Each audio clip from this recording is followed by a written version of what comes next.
Olá, seja muito bem-vindo, seja muito bem-vinda. Eu sou a Gabriela Varela, esse é o Videocast em Detalhes. Aqui sempre com um convidado, com uma convidada, a gente mergulha numa temática, numa notícia importante do momento. Hoje eu converso com a advogada Elaine Silva, que é doutora em Direito Internacional pela USP, professora da PUC São Paulo, sobre a atuação do Conselho de Segurança da ONU no conflito entre o Estado de Israel e também o grupo extremista Hamas. Professora, obrigada por aceitar nosso convite. É um prazer falar contigo. Olá, Gabriela, é um prazer estar aqui com vocês, é um prazer poder falar sobre esse assunto com você e com as pessoas que nos ouvem. Prazer é todo nosso. E para começar essa conversa, eu quero partir do comecinho, né, desse assunto para a gente tentar entender o que aconteceu dessa resolução que foi proposta pelo Brasil, né, que recebeu 12 votos a favor, um contra dos Estados Unidos e 2 abstenções de 2 outros países nessa sessão do Conselho de Segurança da ONU. Por que ela não foi aprovada? Quais foram os pontos mais relevantes, né, que você destacaria dessa proposta do Brasil? E também ressaltar que essa não foi a primeira proposta que foi vetada, né, pelos Estados Unidos. Ele votou contra já, né, o país também na proposta da Rússia, que foi nesse sentido também. Essa pergunta é muito importante e é bom de ser esclarecida, Gabriela, porque algumas pessoas estão ouvindo esses números e falando 12 votos foram a favor, então ela foi aprovada, mas os Estados Unidos impediram. Na realidade, o procedimento do Conselho de Segurança, ele já prevê que qualquer um dos votos dos membros permanentes, daqueles que são considerados permanentes, que não se mudam no processo de votação e constituição do órgão, implica uma não aprovação. Então, por um lado, no aspecto procedimental de tomada de decisão, das regras de tomada de decisão, o governo dos Estados Unidos fez uso dessa prerrogativa, que é utilizar o seu poder de veto, seu poder de impedir que uma decisão seja tomada sobre determinado assunto se ele não concordar com esse assunto. É interessante notar que no Conselho de Segurança existem 5 membros que têm esse poder dos 15 que compõem atualmente o órgão. Um são os Estados Unidos, outro é França, outro é Reino Unido, outro é China e outro é Rússia. E nesse caso, não obstante a Rússia ter tido a sua resolução não aprovada na votação anterior, ela se absteve. Tanto China quanto Rússia se abstiveram de votar nessa decisão. Permitindo ou abrindo espaço que, apesar de não concordarem plenamente com todo o conteúdo, a decisão fosse tomada caso os demais membros considerassem ela factível, possível de ser aprovada. E o governo dos Estados Unidos não. E isso é bastante significativo, porque a última resolução que efetivamente foi tomada sobre o assunto, lembrando que esse assunto tem sido objeto de discussão praticamente desde que a ONU foi criada, foi em 2016, porque há uma utilização desse poder de veto pelos membros mais interessados com o poder de veto no âmbito do Conselho de Segurança. E por que nesse caso específico o governo dos Estados Unidos utilizou essa prerrogativa dele de vetar e impedir que a decisão fosse tomada e medidas no âmbito multilateral fossem reconhecidas como adequadas para responder a esse problema? Porque a resolução não falava num direito de defesa de Israel. Então, para o governo dos Estados Unidos, seria fundamental que se afirmasse um direito de autodefesa de Israel naquela situação. E a resolução não previa isso. Ela tinha um caráter de discussão prioritariamente humanitário, independentemente do lado do conflito. Então, ela tinha uma orientação muito voltada para o cuidado com os civis, as vítimas, com essa questão, com a possibilidade de ter ajuda humanitária, de se criar canais de comunicação efetivos, porque a região da Palestina é uma região que basicamente vive um sítio.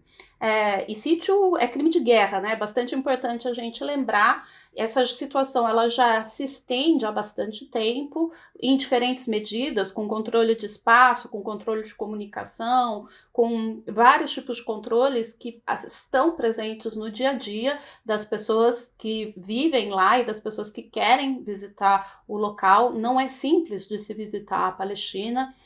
e agora com a situação isso se agravou. Então, em alguma medida, o que a gente vê é que essa insistência do governo dos Estados Unidos de afirmar um suposto direito de autodefesa de Israel, marcando aquele momento como se fosse o início do conflito, ele tem sido um impeditivo para que a discussão possa avançar na defesa e na proteção das pessoas de uma forma geral que estão sendo afetadas por esse conflito, que é um conflito que não começou a semana passada. É bastante importante a gente Uhum. relembrar esse pequeno detalhe.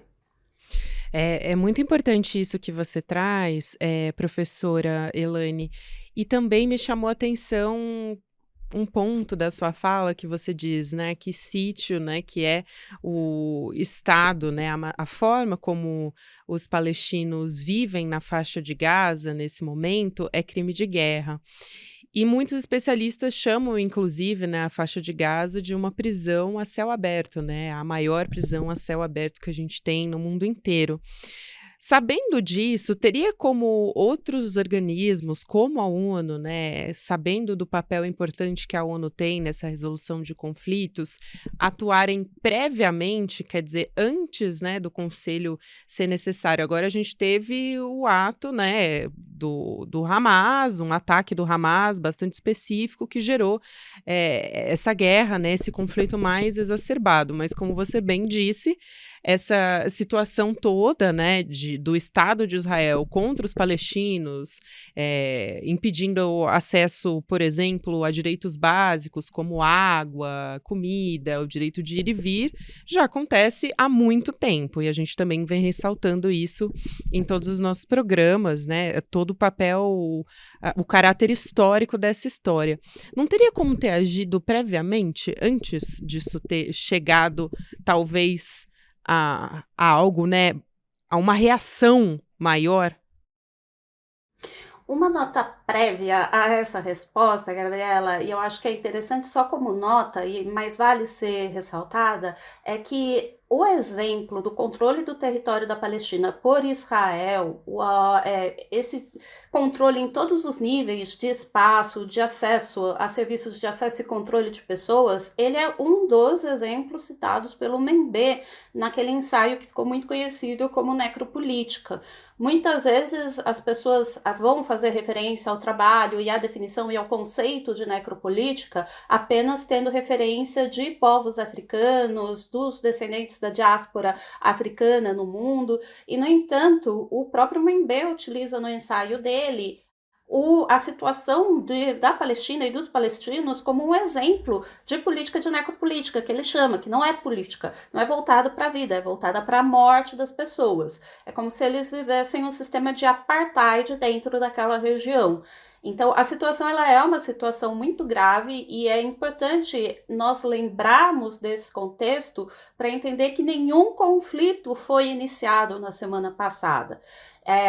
Os atos da semana passada são atos de reação à ocupação de um território que está sendo ocupado por pessoas que são estrangeiras em grande medida e que se impõe esse sistema de apartheid e até genocídio. Hoje mesmo saiu um levantamento de que só de semana passada para cá morreram mais de 1.200 crianças palestinas e que não tem gerado tanta atenção ou tanto dilema da comunidade internacional para ser resolvido.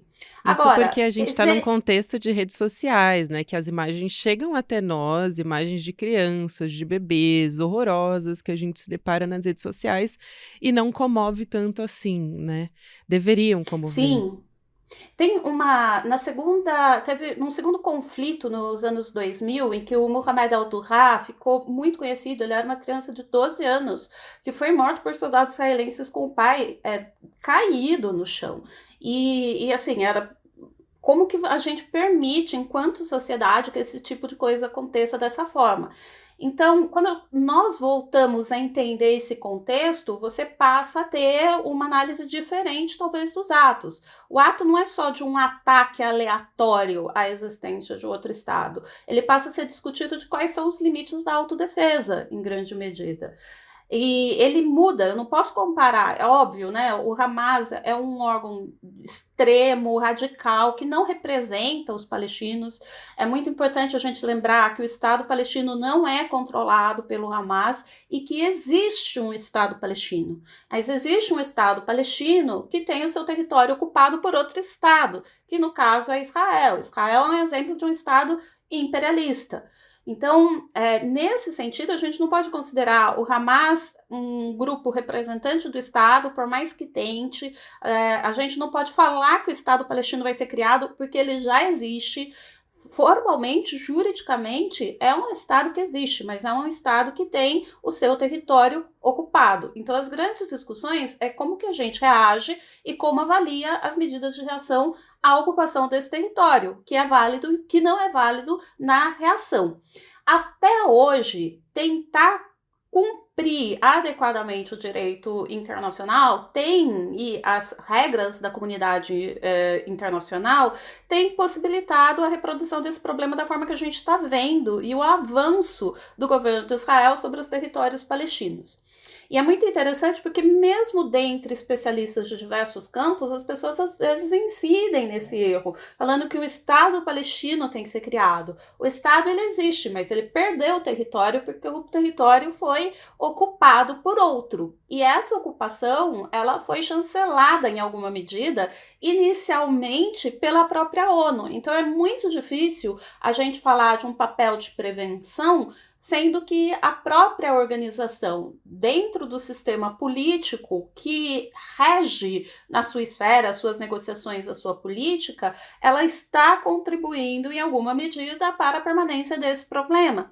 Por quê? A grande questão é que, por um lado, a organização não pode ser condolente com a violência, não pode falar entrem em guerra para resolver essa situação. Por outro lado, os membros que apoiam uma ou outra parte usam do seu poder de veto ou usam da sua influência para barrar que medidas multilaterais mais efetivas sejam tomadas.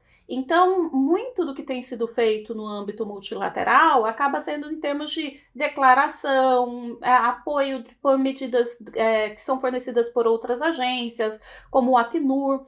Não sei se você sabe, esse conflito é tão antigo que a ONU foi reconhecida como organização internacional com personalidade jurídica justamente num caso que foi mandado para a Corte Internacional de Justiça, em que o representante da ONU para a Palestina e Israel foi morto e a organização queria saber se poderia responsabilizar os envolvidos no atentado pela morte da sua delegação. E isso foi no início da organização, uma das primeiras delegações e missões, quando sequer se pensava em ONU como uma organização hoje, porque ela não foi criada para ser uma organização como é hoje, isso foi o resultado do desenvolvimento prático, a gente já estava tendo esse tipo de conflito e esse tipo de dúvida. E que levou também a um aprimoramento das regras da própria organização. A ONU não seria o que foi se não houvesse essa necessidade de atuação. Mas a capacidade de desenvolvimento e atuação política ela é muito limitada. E ela é limitada porque o sistema internacional é basicamente baseado na ideia de soberania. E a ideia de soberania é a ideia baseada no fato ou na percepção política de que politicamente, juridicamente, não se reconhece nenhum ente superior ao Estado. E você não pode impor decisões aos Estados que não sejam multilaterais no âmbito da ONU. E nesse sistema de se negociar o que é possível, de se vetar aquilo que não deseja pelas partes que têm prerrogativas para tanto, acaba sendo impossível ter grande modificação desse quadro. Agora, existe muita ação de vários órgãos da ONU. É importante lembrar que não é porque resoluções não são tomadas com um teor assertivo no Conselho de Segurança que outros tipos de medidas não são viabilizadas no âmbito da organização. Nossa, você trouxe tantos pontos relevantes, mas acho que uma das discussões, né, que foram levantadas por diversos especialistas é quando você tem, né, o veto de um país, um desses 5 países, né, que você muito bem explicou, professora, muitas vezes acontece, por exemplo, a Rússia já vetou propostas que também iam contra os interesses dela em relação à guerra com a Ucrânia. Quando a gente fala dos Estados Unidos, a gente está falando de um país que tem interesse, né? Claramente, o presidente dos Estados Unidos, Joe Biden, esteve lá essa semana. A gente tem informação, por exemplo, só para trazer a título de informação, né? De que desde o fim da Segunda Guerra Mundial, Israel é o país do mundo que mais recebeu recurso dos Estados Unidos, falando cumulativamente. Então, entre esses anos, né, do final da Segunda Guerra Mundial, em 1946, até esse ano, 2023, quando a gente está gravando, foram 260 bilhões de dólares. Então, mais de R$ 1 trilhão, de acordo com um relatório do Congresso americano, né, do Congresso estadunidense, melhor dizendo, que foi publicado em março desse ano. Então, é claramente, né, a gente está fazendo aí um exercício de pensar o quanto os Estados Unidos têm interesse também para dar o voto contrário. Aí tem essa questão, mas a outra que eu trago é a seguinte, né? Como o Conselho de Segurança, da forma como foi proposto, foi pensado também, num contexto também de Segunda Guerra Mundial, se a gente compara com o mundo que a gente está vivendo atualmente, não está ultrapassado, né? Acho que o próprio presidente Lula faz essa crítica também, de que isso deveria ser repensado, de que seria necessária uma reforma, né, do Conselho de Segurança da ONU como existe hoje.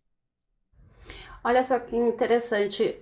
5 minutos antes de eu começar a conversar com você, Gabriela, eu tinha aberto um levantamento que está sendo feito por uma universidade do exterior do histórico de vetos dos membros permanentes no Conselho de Segurança. Nossa, E esse interessantíssimo. veto é interessante. Eu vou até compartilhar com você depois o link com vocês, de uma forma geral, se vocês quiserem, Por podem favor. circular Uhum. ou usar como fonte, porque eu acho bastante interessante.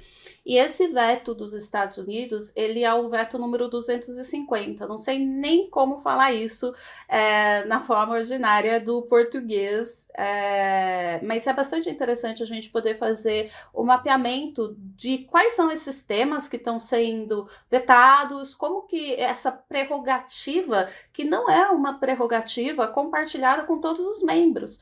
A ONU tem 193 membros. Desses 193 membros, só 15 estão no Conselho de Segurança. É menos de 10% dos membros. E isso não era nem no número original.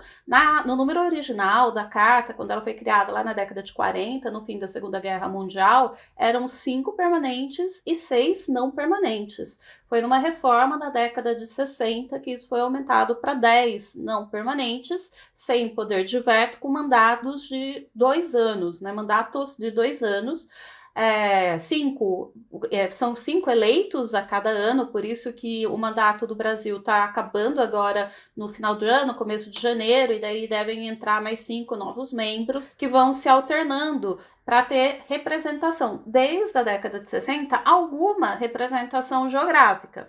Então a gente pensa, por exemplo, na década, já considerando essa reforma da década de 60, que foi mais ou menos 1963, desses 10, 5 tem que representar África e Ásia, 1 tem que representar leste europeu, 2 tem que representar países latinos e Caribe, 2 Europa Ocidental e demais. Então, é uma questão que é objeto de grande atenção, que vai fazer praticamente 40, 60 anos que tem essa composição, e a política internacional, o sistema internacional mudou, inclusive fim da Guerra Fria, suposto fim de conflito ideológico, que é o ambiente no qual a Organização das Nações Unidas se inseria, ou no qual estava imerso na década de 60. E esse tema, ele é um tema internacionalmente que tem sido reconhecido desde a década de 90. Foi estabelecido um grupo de trabalho aberto no âmbito da própria ONU para negociar e pensar a possibilidade de reforma do órgão, e as negociações começaram formalmente em 2009. Desde 2009, são mantidas cerca de 5 rodadas anuais de negociação. Você tem noção do que é isso? Mas essas rodadas, elas são sigilosas. Ninguém sabe efetivamente quais são todos os textos e possibilidades que estão sendo negociados, quem está defendendo exatamente o quê. O que nós sabemos é aquilo que vem ser apresentado voluntariamente pelos estados fora do ambiente das negociações. Então, a gente sabe, por exemplo, que uma das grandes propostas que está em negociação é justamente uma proposta de que faz parte o Grupo do Brasil, que é chamado de G4. Foi uma proposta apresentada por Brasil, Alemanha, Índia e Japão, que são 4 grandes pretendentes ao papel de permanente. De acordo com essa proposta, a ideia seria aumentar 6 novos membros permanentes com alguma representação geográfica, tal qual os não permanentes têm essa representação geográfica, e 4 membros não permanentes. Então, seriam 11 membros permanentes e 14 membros não permanentes, aumentando para 25. Ainda que se aumente para 25, por exemplo, é pouco mais do que 10% do número de membros total da organização. Então, você não conta com a representatividade nem nas propostas que estão sendo colocadas. A gente tem conhecimento de 3 outras grandes propostas que são apresentadas e consideradas. Uma que é de um grupo de vários membros, entre os quais a Argentina, que é outro membro bastante conhecido pelo seu desejo de participar desse processo de reforma, e o Paquistão. Daí você pensa aí, são os grandes binômios, né? Argentina, Brasil, Índia, Paquistão, e o Grupo Unido pelo Consenso, ele tem outros vários membros. Ele tenta aumentar para 20 o número de membros não permanentes, que também seria um número relevante, e criar uma categoria de membros semi-permanentes, mas que não teriam poder de veto.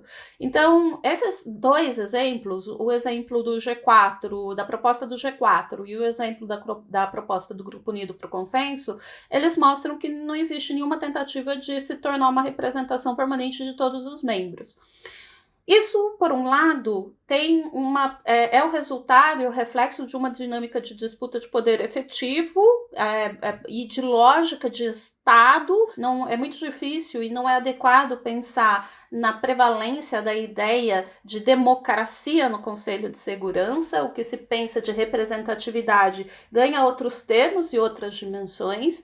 E, por outro lado, é bastante importante a gente lembrar que isso acontece porque existe uma percepção na parte da intelectualidade que toma a decisão, não só que representa os estados, mas também quem está estudando e falando como que a política tem que ser feita, que as políticas de segurança não podem estar sujeitas aos imperativos da democracia, porque as decisões têm que ser tomadas rapidamente, porque não se pode ter tanta transparência, porque 200 razões. Quando você vai estudar essas teorias, eles têm várias justificativas para falar que nem todo mundo pode decidir. E aí vai ter vários critérios para decidir quem vai decidir, como vai decidir. Mesmo propostas que vêm da sociedade civil, e a gente tem algumas propostas que vêm da sociedade civil, elas não conseguem escapar totalmente a essa lógica. E isso nos coloca como um desafio, como nós, como intelectuais, como pessoas que estão pensando a partir de outras dimensões e outros imperativos, pode contribuir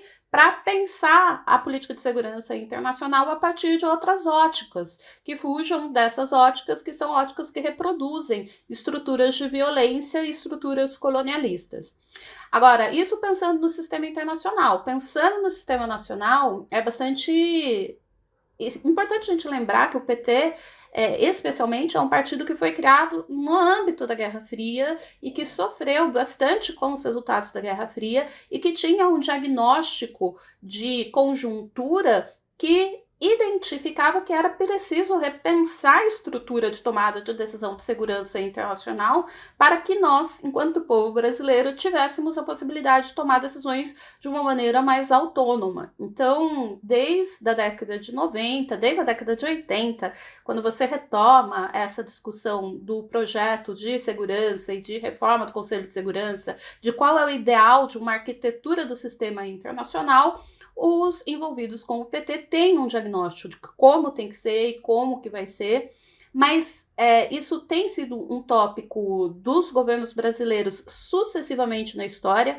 Aliás, aquelas notas que são interessantes a gente relembrar, mesmo antes da ONU ser ONU, quando ainda existia a Liga das Nações, a pretensão dos representantes brasileiros de serem membros permanentes do órgão mais restrito, que antes da ONU havia a Liga das Nações, e a Liga das Nações tinha um conselho também com um número limitado de membros, e o Brasil não fazia parte desse conselho. E ele saiu da Liga das Nações justamente porque não foi considerado para a reforma um membro incluído. Então, esse tópico é um tópico que aparece recorrentemente na história diplomática brasileira, mas o governo PT especialmente tem uma posição sobre isso que demanda a necessidade, e é daí que a gente entende essa participação e intervenção do Lula como presidente em diversos conflitos internacionais, tanto no seu primeiro mandato quanto no seu segundo mandato, em que ele participava pessoalmente, de uma forma, ele e seus representantes mais diretamente, quanto agora a gente está vendo ele assumir esse papel no âmbito do Conselho de Segurança. Uma posição que não foi repetida, por exemplo, no governo Bolsonaro. As pessoas às vezes pensam que o governo Bolsonaro tinha muito militar, ele seria muito ligado com a discussão do Conselho de Segurança, mas não foi. Muito pelo contrário. Agora, Eu eu quero te perguntar, né, a partir de mais esse veto, né, outras propostas podem ser feitas, fica mais difícil, qual é o caminho agora para propor, né, uma solução de cessar-fogo, principalmente em um contexto que a gente vê, né, tantos países falando, principalmente Estados Unidos e Israel, sobre esse tal direito de defesa, né, que a gente, e você, professora, falou muito bem a respeito disso aqui. Fica mais difícil agora, eu pergunto, e também qual é a visão, né, a partir o Brasil saindo agora e se afirmando, né, como um articulador aí de consensos, né, esse papel de conciliador. Como que foi essa proposta, né, para o Brasil? Foi equilibrada, né, na sua visão, ponderada?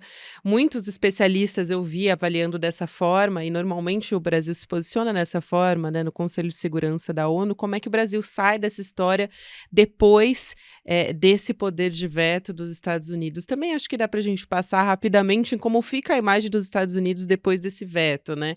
Mas acho que eles não estão tão preocupados assim com essa história, né? Estão mais preocupados em defender os seus interesses.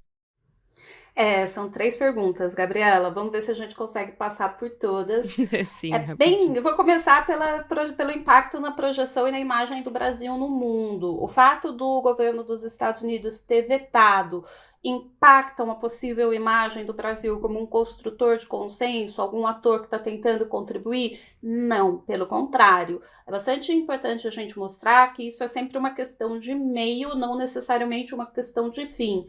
Porque a questão de fim, se aquilo lá efetivamente vai ser adotado, vai ser implementado, ele depende de variáveis que não estão sob controle. É óbvio que se fosse adotado, seria um caso de sucesso sem grande discussão.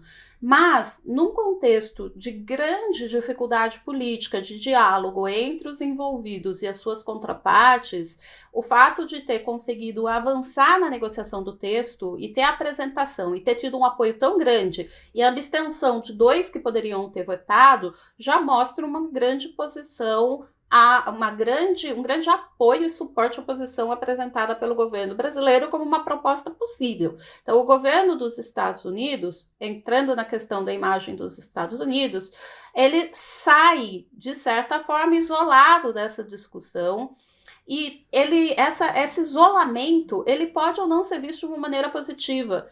Por quê? Porque para grande parte da opinião pública que segue essa discussão, é inadmissível que não se fale num direito de defesa de Israel. Então, ele pode usar politicamente essa questão como uma defesa dos justos, uma posição a manutenção de uma posição irresoluta, porque a resolução não permitia refletir a posição adequada e a defesa adequada dos israelenses, que já foram vítimas de tantos conflitos, e muitos dos israelenses foram realmente vítimas. Mas isso não impede impede que eles mesmos sejam perpetradores de outros tipos de agressão.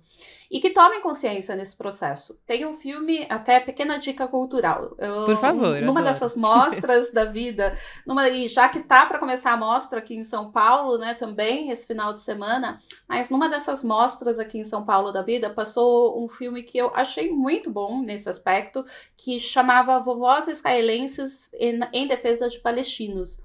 Ele mostrava como mulheres judias tinham saído da Europa, ido para a região que hoje é conhecida como Israel e que era conhecida como Palestina, fizeram, você sabe muito bem que em Israel todo mundo tem que prestar serviço militar, prestaram serviço militar, participaram do processo de expansão de Israel sobre os territórios palestinos, mataram pessoas e depois, no seu processo de envelhecimento, essas mulheres meio que entenderam o que estava acontecendo e várias delas foram fazer direito.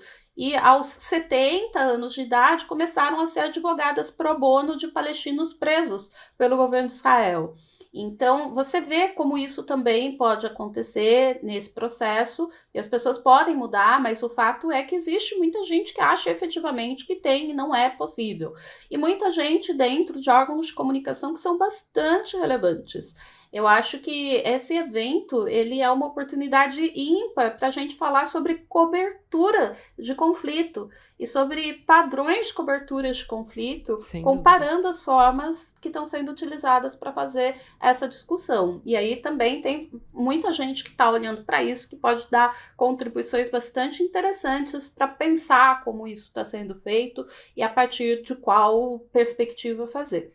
E aí a última questão, que seria, vai ser mais difícil fazer agora? Não, todo o processo de negociação de temas no âmbito do Conselho de Segurança é um processo muito longo. Não sei se você teve a oportunidade de acompanhar a evolução da resolução, conforme ela estava sendo divulgada, porque é isso, as pessoas começam a divulgar paralelamente.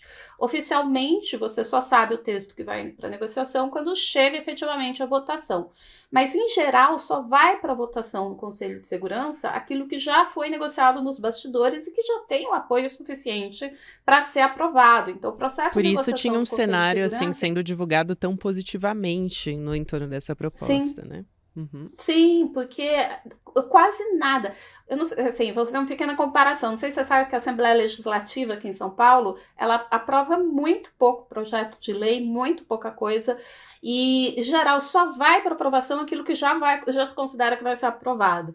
E no Conselho de Segurança é algo muito parecido. Toda negociação é uma negociação de bastidor, e tem até cor para o texto. Os textos iniciais, eles são redigidos em preto, e conforme vai avançando e as pessoas vão concordando, a cor daquilo que já é objeto de consenso vai mudando. Então, a resolução ela estava toda em preto quando começou, e aí ela foi mudando para azul. Então, quando chegou lá no momento final e estava circulando um texto todo em azul, todo mundo tinha a expectativa de que a resolução fosse ser aprovada.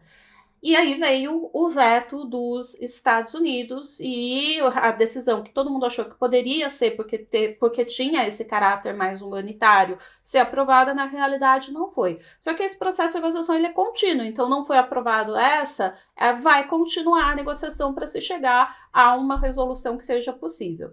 É óbvio que o governo do Biden falou que o motivo para que essa resolução não seja aprovada é o fato de não ter a referência ao direito de autodefesa de Israel dos ataques do Hamas. No entanto, é bastante importante a gente falar que não é porque ele falou que necessariamente aquilo é absolutamente verdade. A gente tem 200 mil exemplos na história de que o discurso político ele pode ser fachada para várias coisas. E uma das coisas que a gente pode ver também é o quanto o governo dos Estados Unidos quer tentar ser o grande articulador de respostas possíveis. Então, como que ele saiu de lá? A visita dele para a Jordânia foi cancelada, então ele saiu, parou, foi falar com o Egito, com quem o governo brasileiro já tinha falado para viabilizar a entrada de questões, e aí começou a articular que ele é que tinha falado. Então, é também interessante que nós acompanhemos isso com um certo grau de cinismo. O discurso, a palavra, ela permite tudo e qualquer coisa, mas não necessariamente vai ser fiel ao objetivo e à razão efetiva. Nós só vamos conseguir avaliar isso com mais clareza depois que tudo isso passar, depois depois de algum tempo. Por enquanto, todos estamos reagindo às possibilidades dos discursos e atos que têm sido apresentados. De qualquer maneira, é bastante importante olhar para o que está acontecendo efetivamente. E Isso. ainda nessa questão de cobertura, eu estava acompanhando um pouco uma TV brasileira agora, acompanhando e falando: nossa, gente, olha aqui ao vivo, está tendo ataque, não para, de Israel à região da Palestina. A pessoa estava falando e você ouvia o barulho. Mas, e aí eu mudei para Al Jazeera. A Al Jazeera, eu pelo menos não tenho na minha TV de casa, então eu pego o canal da Al Jazeera da internet, projeto na TV para poder acompanhar o que eles estão falando, e a cobertura da Al Jazeera ela estava sendo um pouco diferente. Ela está falando: olha, o Rishi Sunak, que é o primeiro-ministro inglês, ele está conversando com o Netanyahu agora, e enquanto o Netanyahu está conversando sobre paz com o Sunak, o Netanyahu está atacando a Palestina. Então, ele chegou um momento de estar tão aberto à sua posição de conflito que nem no momento de negociação ele para os ataques. Sim. E os ataques que são cada vez piores.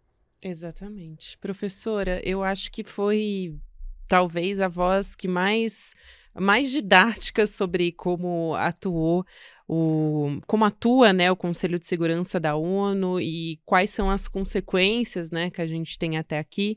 E acho que fica ainda mais claro a necessidade, né, que a gente tem de fazer realmente uma reforma, né, do Conselho de Segurança e de como as coisas são dadas. Muita coisa mudou e a gente está vivendo um tempo que pede muita urgência também, né? Nesse momento, como a gente falou, a gente tem tido ataques recorrentes aos palestinos, e é um terror, né, humanitário. A gente está vivendo uma situação de emergência humanitária nesse momento.